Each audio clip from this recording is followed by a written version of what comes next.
ഇന്നത്തെ ക്ലാസ്സിലെ Ricardian or classic theory of income distribution എന്നാണ് പഠിക്കാൻ പോകുന്നത്. This is also known as classic theory of distribution. In the theory, Ricardo presented the behaviour of share of rent, wages, profits in national income over time.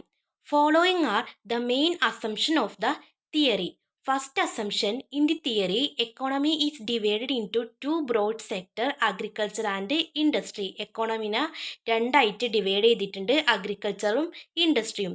The law of diminishing return operates in agriculture. All laborers are paid in a subsistence wage.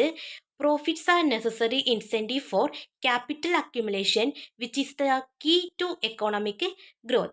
David Ricardo discussed determination of three shares of rent, wages, profits in national income and variation over time. Ricardian theory was based on two principles, namely marginal principle and surplus principle. The determination of rent out to the national income explained with the help of marginal principle, while share of wages and profits out of the national income to be explained with the help of surplus principle. അതായത് determination of rent marginal പ്രിൻസിപ്പിളും share of wages and profits out of national income explain ചെയ്യുന്നത് surplus പ്രിൻസിപ്പിളും ഉപയോഗിച്ചാണ്. Ricardo പറയുന്നു, rent എന്താണ്? Remuneration to land. ലാൻഡിൻ്റെ ഒരു ഇൻകമാണ് rent. Land എന്തിനു മാത്രമേ ഉപയോഗിക്കുന്നു എന്നാണ് റിക്കാർഡോ പറയുന്നത്? കൾട്ടിവേഷന് മാത്രമേ ലാൻഡ് ഉപയോഗിക്കുന്നു എന്നാണ് റിക്കാർഡോ പറയുന്നത്. അപ്പോൾ റെന്റിൽ നിന്ന് കിട്ടുന്ന ഒരു തുക, റെന്റ് എന്നത് എന്താണ്? ലാൻഡിൽ നിന്ന് കിട്ടുന്ന ഒരു തുകയാണ്. നമ്മൾ ലാൻഡ് ഉപയോഗിച്ചിട്ട് എന്താണോ പ്രൊഡ്യൂസ് ചെയ്യുന്നത്, എന്തിനാണോ നമ്മൾ ലാൻഡ് ഉപയോഗിക്കുന്നത്, അതിൽ നിന്ന് കിട്ടുന്ന ഒരു തുകയാണ് റെന്റായിട്ട് ലാൻഡ് ലോഡിന് കൊടുക്കുന്നത്. Rent is the difference between product on the marginal land and on the super margin land. It assumed that product on both land is produced by labor alone. The rent per unit of labor employed on a particular land will be equal to difference between average productivity and marginal productivity of labor. Rent per unit of labor employed on a particular land എന്തിന് equal ആണ്? Average productivity and marginal productivity of labour. പക്ഷേ total rent on that land will be equal to difference between average product and marginal product of labour multiplied by the number of unit of labour employed. The determination of the relative share of rent, wages and profits in the national income Ricardian model can be explained with the help of diagram below, which represent situations in agriculture sector of the economy. In the figure, amount of labor employed on a agriculture land explain horizontal axis and agricultural output explain vertical axis. Average product curve shows AP and marginal product curve shows MP. Both curve show slope downward because law of diminishing return. Since total output is obtained by multiplication of the amount of labor employed and its average productivity, it is given by OM into OC, area of rectangular OCDM. Total cost is obtained by multiplying amount of labor employed with its marginal productivity. Therefore, it is given by OM into OB, area of rectangular OBAM.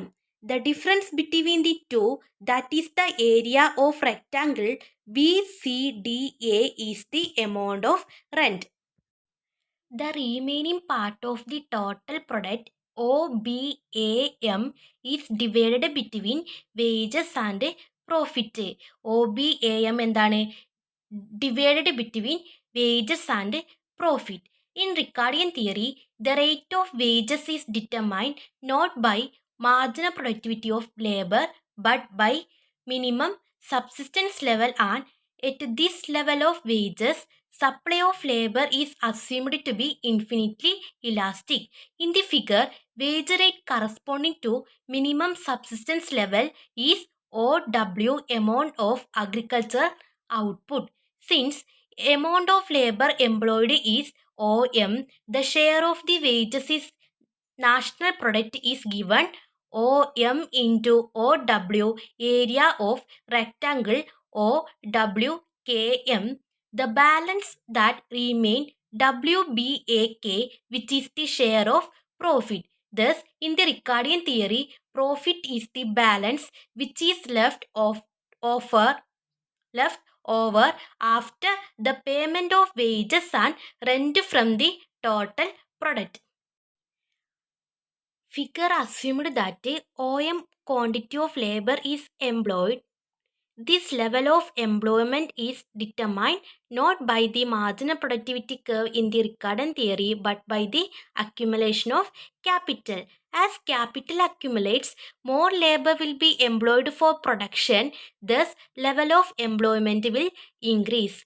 As capital accumulates, more labor will be employed for production. പ്രൊഡക്ഷനിൽ more labours use ചെയ്യുകയാണെങ്കിൽ level of employment എന്ത് ചെയ്യുന്നു?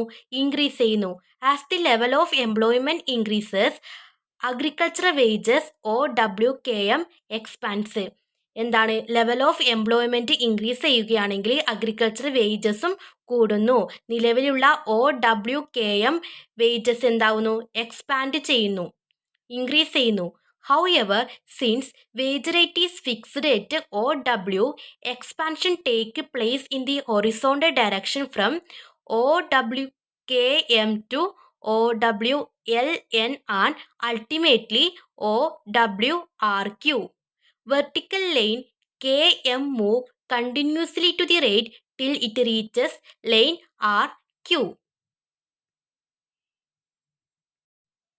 As labor employment in agriculture increases with expansion in agriculture output, the rent increases. Agricultural output കൂടുമ്പോൾ labour എംപ്ലോയ്മെൻറ്റും കൂടുന്നു. അപ്പോൾ rent increase ചെയ്യുന്നു.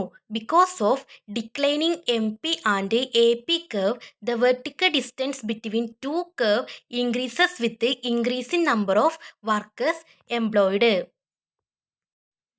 Since this distance indicates rent on land per unit of labor, rent increases with an expansion in agriculture output and employment in addition to rise in rent. Diminishing AP and MP curve also implies that cost of production in agriculture increases. This in turn push up price of agriculture output. Therefore, greater money wage will have to be paid labor to enable them to maintain their subsistence level of living. The wage in real term OW will remain same, but the share of wages in total output will have to increase. Figure നോക്കാം. At the level of employment OM, the share of wages in total output is OWKM. This increase to OWLN with the increase in labor employment to ON.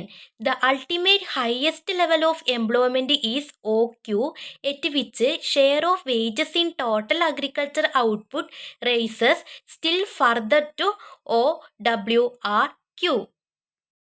എന്താണ് ഇവിടെ ഉദ്ദേശിക്കുന്നത്? Level of employment കൂടുമ്പോൾ wage കൂടുന്നു. അതാണ് ഇവിടെ increase ചെയ്ത് കാണുന്നത്. Level of employment OM എന്ന് എന്നിലേക്ക് എത്തുന്നു, പിന്നീട് OQവിലേക്ക് എത്തുന്നു. അപ്പോൾ വേജസ് എന്താവുന്നു? കൂടുന്നു. OWKM എന്ന് OWRQയിലേക്ക് ഇൻക്രീസ് ചെയ്യുന്നു എന്നാണ് പറയുന്നത്. ഷെയർ ഓഫ് വേജസ് ഇൻക്രീസ് ചെയ്യുന്നു. ലെവൽ ഓഫ് എംപ്ലോയ്മെൻറ്റ് കൂടുമ്പോൾ ഷെയർ ഓഫ് വേജസും എന്ത് ചെയ്യുന്നു? ഇൻക്രീസ് ചെയ്യുന്നു. അതുപോലെ തന്നെ എന്ത് മനസ്സിലാക്കാൻ സാധിക്കുന്നുണ്ട് ഈ ഗ്രാഫിൽ നിന്ന്? അഗ്രികൾച്ചർ ഔട്ട്പുട്ട് എക്സ്പാൻഡ് ചെയ്യുന്നുണ്ട്, പക്ഷേ ഷെയർ ഓഫ് പ്രോഫിറ്റ് എന്ത് ചെയ്യുന്നു? Continuously fall.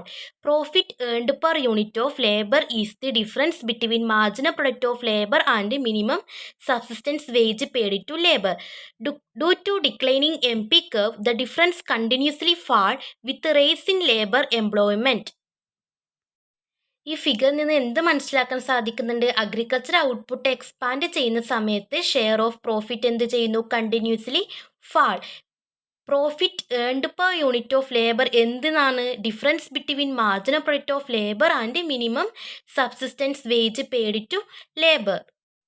Due to declining MP curve, the difference continuously fall with rise in labor employment. MP curve decline ചെയ്യാൻ കാരണം എന്താണ്? Rice in labour employment. Labour employment കൂടുന്ന സമയത്ത് MP curve എന്ത് ചെയ്യുന്നു?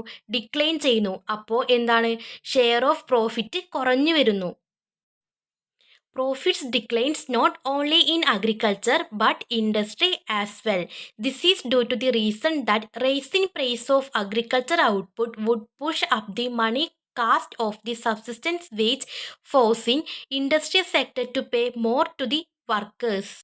Thus, diminishing return in agriculture will pull down the level of profit in industrial sector. Thus, according to Ricardian theory, rate of profit has a tendency to fall in the agriculture as well as industrial sector of the economy as economic development take places. As profit rate decline, capital accumulation fall. Profit rate decline ചെയ്യുമ്പോൾ എന്ത് സംഭവിക്കുന്നു? Capital accumulationും fall ചെയ്യുന്നു, കുറയുന്നു. When profit rate is reduced to zero, capital accumulation and investment level also fall to zero and economy reaches stationary state and further economic growth would come to an end. Profit rate സീറോയിലേക്ക് എത്തുമ്പോൾ എന്ത് സംഭവിക്കുന്നു? Capital അക്യുമുലേഷനും ഇൻവെസ്റ്റ്മെൻറ്റും എന്ത് ചെയ്യുന്നു? കുറയുന്നു. ഇത് ഒരു stationery state ഉണ്ടാക്കാൻ ഈ ഒരു സിറ്റുവേഷനാണ് സ്റ്റേഷനറി സ്റ്റേറ്റിലേക്ക് എക്കോണമീനെ നയിക്കുന്നത്. According to Ricardian theory of income distribution, while relative share of rent and wages raise with development of economy, that of profit diminishes and ultimately fall to zero. Stationary state ഉണ്ടാവുമ്പോൾ economic growth എന്ത് ചെയ്യുന്നു? End ചെയ്യുന്നു എന്നാണ് പറയുന്നത്. Ricardian theory of income ഡിസ്ട്രിബ്യൂഷനിൽ relative share of റെൻറ്റും വേജസും raise with development of economy, that of profit diminishes and ultimately fall to zero.